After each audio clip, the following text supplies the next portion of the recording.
बिस्मिल्लाहिर्रहमानिर्रहीम। ये चैप्टर 3 के कुछ टेस्ट के MCQs रह गए हैं, वो देखते हैं। उसके बाद मॉडल पेपर के भी देखेंगे। 30 हो गए थे ना। 31 में कहता है when a 12 newton horizontal force is applied to a box on a horizontal table top. एक बॉक्स टेबल पे रखा हुआ है, आपने उस पर 12 न्यूटन की फोर्स लगा दी है। The box remains at rest, लेकिन बॉक्स मूव नहीं कर रहा, रेस्ट में ही है। The force of static friction acting on the box is, तो बॉक्स पे जो स्टैटिक फ्रिक्शन एक्ट कर रहा है वो क्या है? अच्छा 0 न्यूटन। चलो हिम्मत तो की जवाब देने की है। बिटवीन 0 एंड 12, तीसरा है 12, चौथा है ग्रेटर देन 12। तुम दोनों फिर खाली बैठे हो।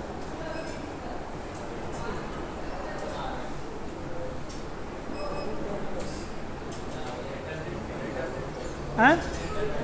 Greater than 12।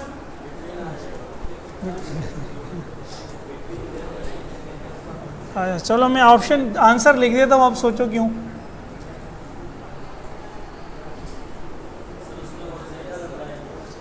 भाई मेरे, हमने कहा था friction is a self adjusting force.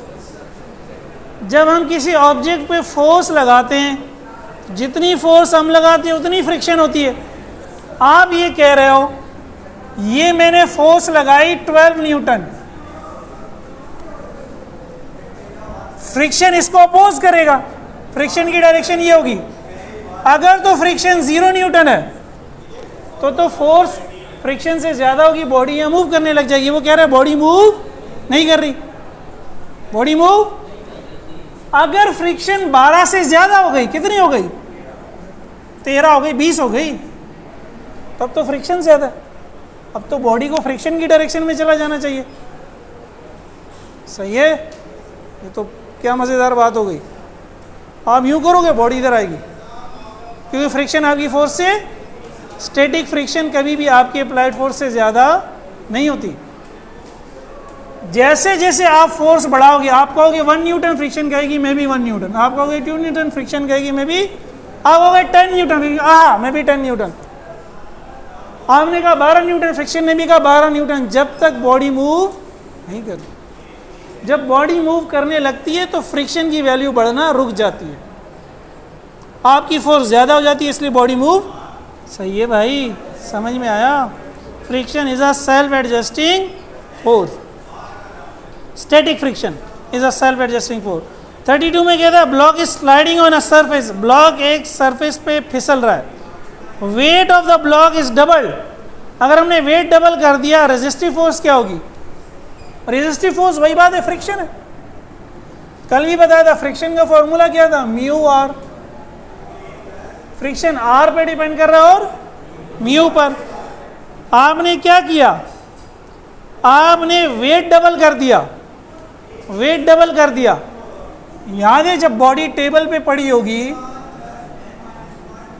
तो आर ऊपर होगा डब्ल्यू, और आर डब्ल्यू के बराबर होगा, तो एफ हो जाएगा म्यू डब्ल्यू। जब डब्ल्यू डबल कर दोगे तो एफ भी क्या हो जाएगा? डबल हो जाएगा। सही है?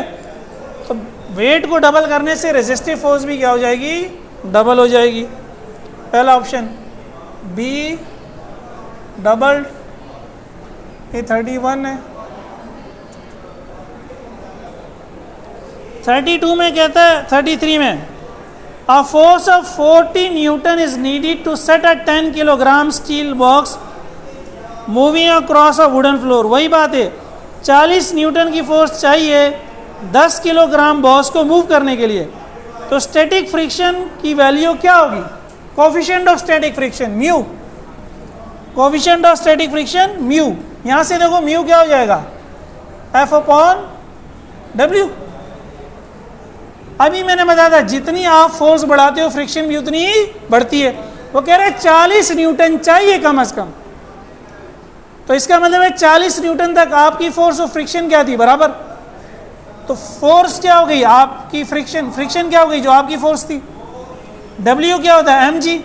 एम उसने दिया हुआ है 10, जी भी उसने दिया हुआ है 10, तो 40/100 क्या हो जाएगा? 0.4। ठीक है, coefficient of static friction mu.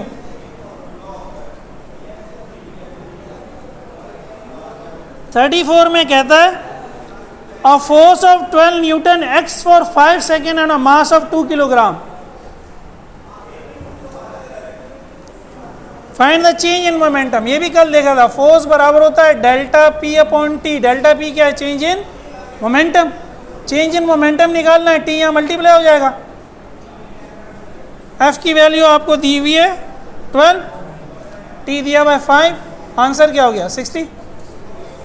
मास की ज़रूरत नहीं है आपको, वैसे ही दिया हुआ है, तो आंसर क्या है 60 किलोग्राम मीटर पर सेकेंड मोमेंटम की यूनिट। 55 में कहता है 35 में a block sliding down an incline plane. Incline plane पे एक ब्लॉक फिसल रहा है। If angle theta of inclination is increase, आपने थीटा बढ़ा दिया। पहले प्लेन यूं रखा हुआ था, अब आपने प्लेन यूं रख दिया, एंगल बढ़ा दिया। सही है। Coefficient of kinetic friction, coefficient of friction यानी again mu between the block and the surface. इसके पे जो ब्लॉक रखा था इसके दरमियान और इस सरफेस के दरमियान म्यू को क्या होगा? म्यू को कुछ नहीं होगा। म्यू एंगल पे डिपेंड नहीं कर रहा। म्यू एंगल पे डिपेंड, म्यू किस पे डिपेंड करता है? सरफेस किस टाइप की सरफेस है। लकड़ी पे लकड़ी है तो म्यू कुछ और होगा। सही है। लकड़ी के ऊपर पत्थर है तो म्यू कुछ, लकड़ी के ऊपर रबड़ है तो म्यू कुछ। तो म्यू का एंगल से कोई लेना देना नहीं है, रिमेन द सेम। ये उतार लो, फिर हम जल्दी से मॉडल पेपर को भी देख लें।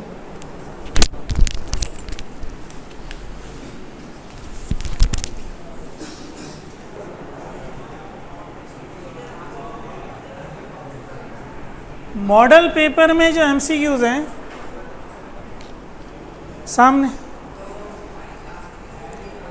पहला है 6 नंबर पे, acceleration of a body moving down a frictionless plane inclined at 30 degree. Friction नहीं है, इंक्लाइंड प्लेन है। तो इंक्लाइंड प्लेन में फ्रिक्शन नहीं होती। फॉर्मूला क्या होता है? ए बराबर है जी साइन थीटा।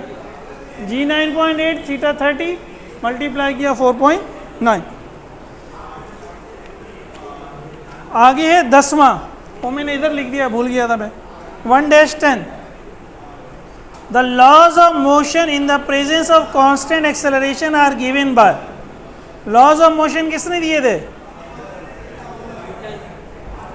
किसने दिए थे? न्यूटन ने। ये तो याद होगा यकीनन, है भाई।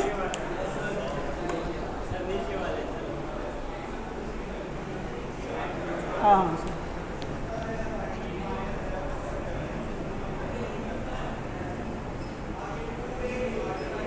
फिर है 18 a body is moving with uniform velocity. एक बॉडी यूनिफॉर्म वेलोसिटी से मूव कर रही है। यूनिफॉर्म वेलोसिटी,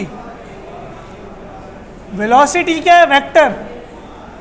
इसका मैग्नीट्यूड भी होगी और इसकी डायरेक्शन भी होगी। यूनिफॉर्म का मतलब है ना मैग्नीट्यूड चेंज हो रहा, ना ही डायरेक्शन चेंज हो रही है। सही है। A body is moving with uniform velocity, it's, इसका स्पीड चेंजेस, स्पीड चेंज हो रही होगी। क्या ये बात सही है? क्यों? क्योंकि वेलोसिटी का मैग्नीट्यूड ही स्पीड कहलाता है। अगर स्पीड चेंज हो रही है तो वेलोसिटी चेंज हो रही है, फिर वो यूनिफॉर्म नहीं है। बी में कहता है एक्सेलरेशन चेंजेस। एक्सेलरेशन जब होगा जब मैग्नीट्यूड या डायरेक्शन चेंज हो। उसमें तो एक्सेलरेशन है ही नहीं। एक्सेलरेशन चेंज होना तो दूर की बात है। एक्सेलरेशन है ही नहीं, वो कह रहा है एक्सेलरेशन चेंज हो रहा है। तीसरा ऑप्शन है direction changes. Again direction change होगी तो वेलोसिटी यूनिफॉर्म नहीं होगी। चौथा ऑप्शन है डिस्प्लेसमेंट फ्रॉम ओरिजिन चेंजेस। उसके ओरिजिन से डिस्टेंस बढ़ता जा रहा है, डिस्प्लेसमेंट। जाहिर है वो जा रही है, स्ट्रेट लाइन में जा रही है। पहले सेकंड पे 5 मीटर, दूसरे सेकंड पे 10 मीटर, तीसरे सेकंड पे 15 मीटर, 15/3 भी 5, 10/2 भी 5, 5/1 भी, तो यूनिफॉर्म है ना, सही है। उसका डिस्प्लेसमेंट चेंज होगा जब तो वेलोसिटी होगी, वरना तो वेलोसिटी होगी ही नहीं, तब तो स्टेशनरी होगी। तो ये ऑप्शन सही है, displacement from origin changes.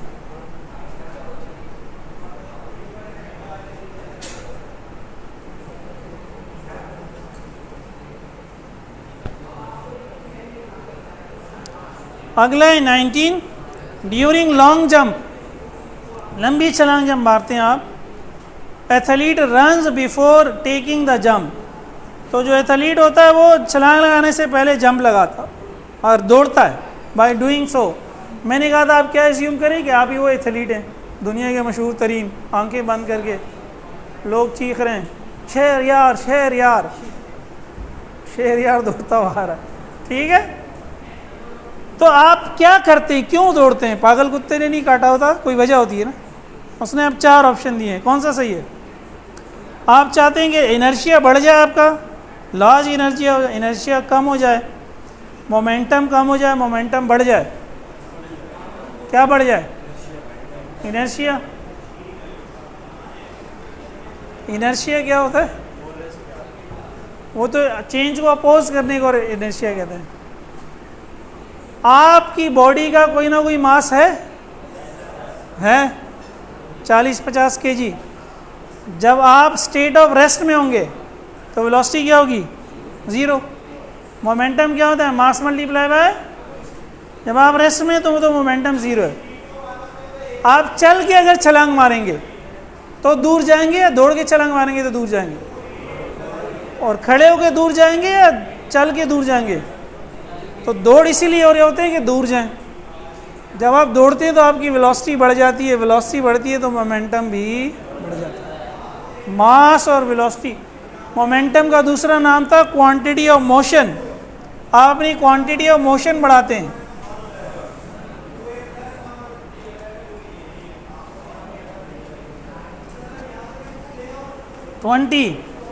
If force of friction is negligible, force of friction को नजरअंदाज कर दें, then acceleration of 2 free falling objects, 2 objects गिर रहे हैं एक साथ, मास उनका डिफरेंट है, लेकिन बीच में समझो एयर नहीं है, एयर नहीं होगी तो फ्रिक्शन नहीं होगी ना, तो क्या होगा? उनका एक्सेलरेशन क्या होगा? सेम होगा। इसकी हमने वीडियो भी देखी थी। तो ये 5 MCQs हैं चैप्टर 3 के मॉडल पेपर में, ठीक।